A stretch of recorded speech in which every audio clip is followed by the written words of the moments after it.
ګلبدین حکمتیار له طالبانو خفه دی. یو ځل بیا یې پر طالبانو سخته نیوکه وکړله. حکمتیار وایي له بهرنۍ مداخلې پرته صادقانه بین الافغاني مذاکرات افغان قضیه حلولی شي.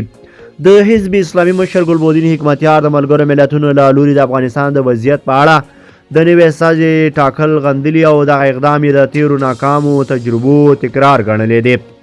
ښاغلي حکمتیار چې د خپلو ګوندي پلویانو په یوې انلاین غونډه کې وینا کوله د افغانستان د قضیې د حل لپاره د یوې ټولمنلې شورا جوړېدو وړاندیز کړی دی.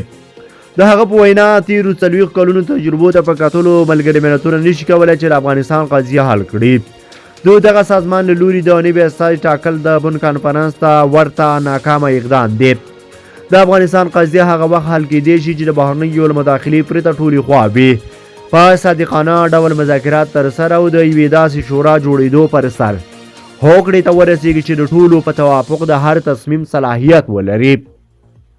په همدې حال کې ګلبدین حکمتیار افغانستان کې د هغه هم شموله حکومت جوړېدو اړوند نړیوالو غوښتنو ته هم غبرګون ښودلی دی.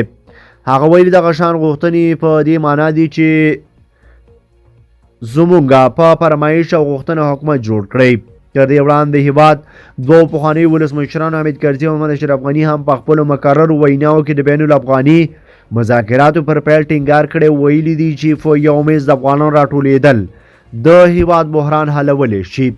تاسو یې په اړه څه نظر لرئ؟ په دې اړه مرا سره خپل نظریات کمنټ شریک کړئ او د لا ښکلو ویډیوګانو لپاره در سره زموږ یوټیوب چینل سبسکرایب کړئ. له ملتیا مننه چې موږ سره تر بیا ښه وخت ښې چارې